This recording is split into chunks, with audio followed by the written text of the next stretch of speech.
আলহামদুলিল্লাহ ওয়াসসালাতু ওয়াসসালাম আলা রাসূলিল্লাহ ওয়া আলা আলিহি ওয়া আসহাবিহি ওয়াসাল্লাম। আমরা সবাই জানি রমাদান মাস কোরআনের মাস এবং কোরআনের সাথে আমাদের অনেকগুলো হক জড়িত। কোরআনের অনেকগুলো হক আমাদের সাথে জড়িত। এর মাঝে একটি গুরুত্বপূর্ণ হক হলো কোরআন তিলাওয়াত করা।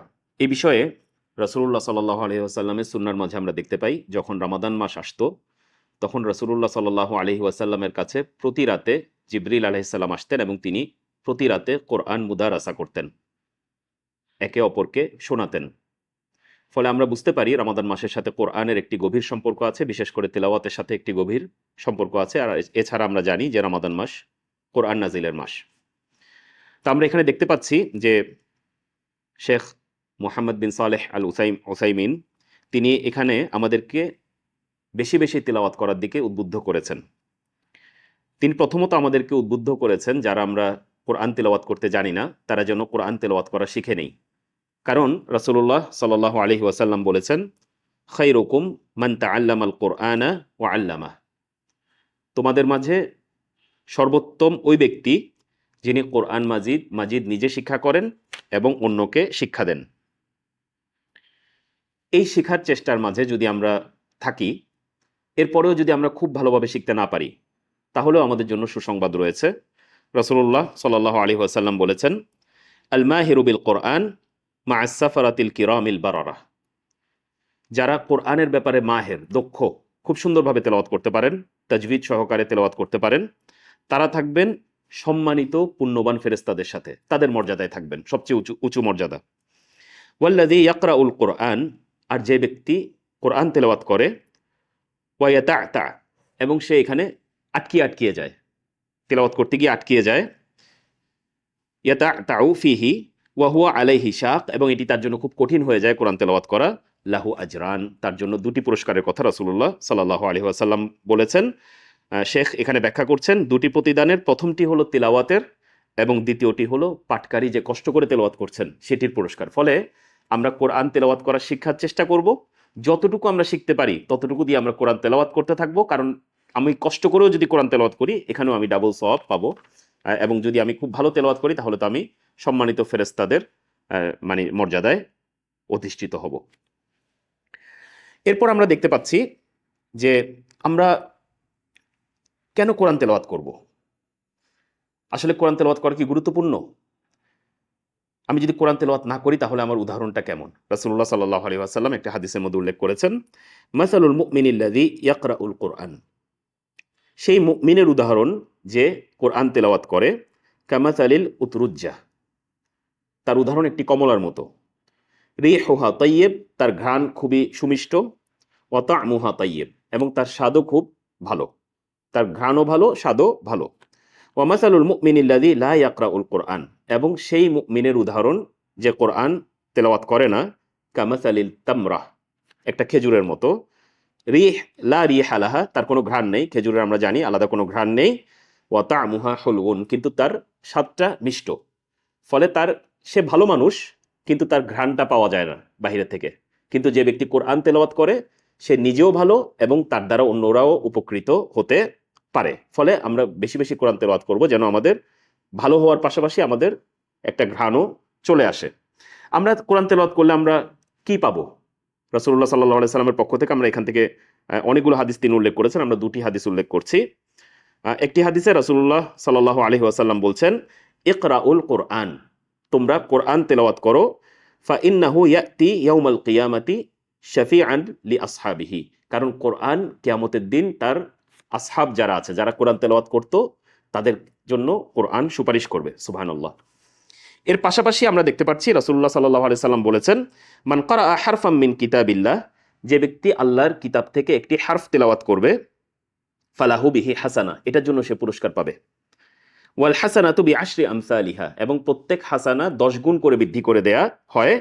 লা আকুলু আলিফ লাম মিম হারফুন, আমি কিন্তু এটি বলছি না যে আলিফ লাম মিম মিলে একটি হারফ হয়েছে, ওয়ালাকিন আলিফুন হারফুন, বরঞ্চ আলিফ একটি হারফ, ওয়া লামুন হারফুন, এবং লাম একটি হারফ, ওয়া মিমুন হারফুন, এবং মিমও একটি হারফ। ফলে আমি আলিফ লাম মিম বলার কারণে আমার 30টি কমপক্ষে সওয়াব হয়ে গিয়েছে। সুবহানাল্লাহ। ফলে আমরা এই কারণে কোরআন তেলাওয়াত করব, কারণ এটি আমাদের জন্য সুপারিশকারী হবে, কারণ আমরা প্রত্যেকটি অক্ষরের বিনিময়ে প্রচুর সওয়াব অর্জন করছি, কমপক্ষে 10 গুণ থেকে শুরু করে এটি 700 গুণ পর্যন্ত বৃদ্ধি পেতে পারে। এর বাইরে আমরা দেখছি যে রাসূলুল্লাহ সাল্লাল্লাহু আলাইহি ওয়াসাল্লাম একটি হাদিসের মধ্যে বলেছেন, আফালা ইয়াগদু আহাদুকুম ইলাল মসজিদ, তোমাদের কেউ কি সকালবেলা মসজিদে যায় না বা মসজিদে যাবে না, এরূপ করতে পারে না যে সে সকালবেলা মসজিদে যাবে, ফায়ালামু আও ইয়াকরাউ আয়াতাইনি মিন কিতাবিল্লাহ আযজা ওয়া জাল, যে সে তার আল্লাহর কিতাব থেকে, আল্লাহ আযজা ওয়া জালের কিতাব থেকে দুটি আয়াত সে তিলাওয়াত করবে অথবা শিখবে, পড়বে। খায়রুল লাহু মিন নাকাতাইন, এটি তার জন্য দুটি লাল উষ্ট্রি থেকে বেশি গুরুত্বপূর্ণ। তখনকার যুগে সবচেয়ে দামি এই দুটি পশু ছিল, সবচেয়ে দামি পশু ছিল উষ্ট্রি, সেটি থেকে এটি বেশি মানে গুরুত্বপূর্ণ বা বেশি পুরস্কার পাওয়ার আশা সে করতে পারে। ওয়া সালাসুন খায়রুল লাহু মিন সালাস, এবং তিন আয়াত যদি সে অধ্যয়ন করে তাহলে এটি 3টি উষ্ট্রি থেকে বেটার। ওয়া আরবাউন খায়রুল লাহু মিন আরবা, এভাবে সামনের দিকে বাড়তে থাকলো। তাহলে আমরা বুঝতে পারছি কোরআন তেলাওয়াত করা এবং কোরআন অধ্যয়ন করা এটি দুনিয়াবি বিভিন্ন অর্জনের থেকেও অনেক বেশি গুরুত্বপূর্ণ। সুবহানাল্লাহ। এর বাইরে আমরা যদি আরো কিছু হাদিস দেখি, যারা হাফেজ তাদের জন্য রাসূলুল্লাহ সাল্লাল্লাহু আলাইহি সাল্লাম বলেছেন, তাআহাদু হাযাল কোরআন, তোমরা এই কোরআনের ব্যাপারে যত্নবান হও। ফাওয়াল্লাযী নাফসু মুহাম্মাদিন বিয়াদিহি, আমি সেই সত্তার কসম করে বলছি যার হাতে মুহাম্মদ সাল্লাল্লাহু আলাইহি সাল্লামের প্রাণ, লাহুয়া আশাদ্দু তাফাল্লুতান, এটি অধিক পরিমাণে ছুটে যায়, মানে পালিয়ে যায়, মিনাল ইবিলি ফি উকুলিহা, সেই উটের থেকেও যে তার রশির মধ্যে বাধা আছে, রশি থেকে ছুটে গেলে উট যেরকম পালিয়ে যায়, কোরআন আরো দ্রুত পালিয়ে যায়। তার মানে এটিকে যদি আমরা ঠিকভাবে বেঁধে রাখার চেষ্টা না করি এটি আমার কাছ থেকে ছুটে যাবে। রাসূলুল্লাহ সাল্লাল্লাহু আলাইহি সাল্লাম অন্য হাদিসে হাফেজদেরকে সাবধান করেছেন, লা ইয়াকুল আহাদুকুম নাসিতু আয়াতা কাইত ওয়া কাইত, আমি এভাবে এই আয়াত অমুক অমুক আয়াত ভুলে গিয়েছি, এই আয়াত যেন, এই কথা যেন কেউ না বলে, বরং সে যেন বলে বাল হুয়া নুসিয়া, তাকে ভুলিয়ে দেয়া হয়েছে। সুবহানাল্লাহ। কেন? কারণ আমি যখন বলবো আমি এই আয়াত ভুলে গিয়েছি, তখন আমি আমার নিজের বিরুদ্ধে সাক্ষী দিচ্ছি যে আমার গাফলতির কারণে আমি কোরআন ভুলে গিয়েছি। আল্লাহ সুবহানাহু ওয়া তাআলা আমাদের সকলকে হেফাজত করুন। এরপর আমরা যদি সামনের দিকে আগাই, আমরা দেখছি এখানে কয়েকটি সূরা, নির্দিষ্ট কিছু সূরার ফজিলত আলোচনা করা হয়েছে, যেগুলো অন্যান্য সূরা থেকে বেশি ফজিলতপূর্ণ, যেগুলো আমরা যদি সম্পূর্ণ সময় না পাই যে আমি পুরো কোরআন একবার পড়বো রমাদান মাসে, অথবা 2 বার পড়বো, অথবা 3 বার পড়বো, এতটুকু যদি আমাদের সামর্থ্য না হয়, তাহলে আমরা এই ফজিলতপূর্ণ আয়াতগুলোর মানে বেনিফিট নিতে পারি। এর মাঝে 1 নম্বরই আছে সূরাতুল ফাতিহা। আমরা হাদিসগুলোর দিকে আপাতত যাচ্ছি না, আপনাদেরকে জাস্ট আয়াতগুলো বলে দিচ্ছি কোন জিনিসগুলো থেকে আমরা বেনিফিট নিতে পারি। প্রথমেই রয়েছে সূরা ফাতিহা, এটি আমরা বেশি বেশি পড়তে পারি। এর বাহিরে আছে সূরা বাকারা এবং সূরা আলে ইমরান, এগুলোর সম্পর্কে আলাদাভাবে ফজিলত বর্ণিত হয়েছে হাদিসের মাঝে। এর বাহিরে আমরা পড়তে পারি শেষ 2 আয়াত, সূরা বাকারার শেষ 2 আয়াত, এটির ফজিলত আলাদাভাবে বর্ণিত হয়েছে। এর বাহিরে আমরা বেশি বেশি পড়তে পারি সূরাতুল ইখলাস, সূরাতুল ইখলাসের আলাদা ফজিলত বর্ণিত হয়েছে।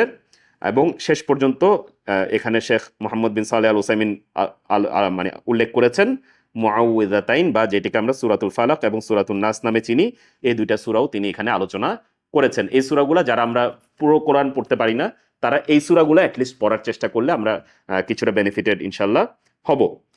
এই রমাদান মাসে লেখক এটি দিয়ে শেষ করেছেন যে আমাদের সালফে সালেহিন যারা ছিলেন তারা রমাদান মাসে সালাত এবং সালাতের বাহিরে প্রচুর পরিমাণে কোরআন তেলাওয়াত করতেন, কারণ এটা শাহরুল কোরআন, এটি রমাদান কোরআনের মাস। আমরা একটি বক্তব্য দিয়ে শেষ করছি, ইমাম জোহরি রাহিমাহুল্লাহ তিনি বলেছেন, ইন্নামা হুয়া তিলাওয়াতুল কোরআন, রমাদান মাসের বৈশিষ্ট্য বলতে গিয়ে তিনি বলেছেন এটি হলো কোরআন তেলাওয়াত করার মাস, ওয়া ইতআমু আত-তাআম, এবং মানুষকে খাওয়ানোর মাস। ফলে আমরা এই মাসে বেশি বেশি কোরআন তেলাওয়াত করব এবং বেশি বেশি মানুষকে খাওয়াবো। আল্লাহ সুবহানাহু ওয়া তাআলা আমাদের সকলকে এই কোরআনের মাসে বেশি বেশি কোরআন তেলাওয়াত করার তৌফিক দান করুন। সুবহানাকা আল্লাহুম্মা বিহামদিকা আশহাদু আল্লা ইলাহা ইল্লা আনতা আস্তাগফিরুকা ওয়া আতুবু ইলাইক। আসসালামু আলাইকুম ওয়া রাহমাতুল্লাহি ওয়া বারাকাতুহু।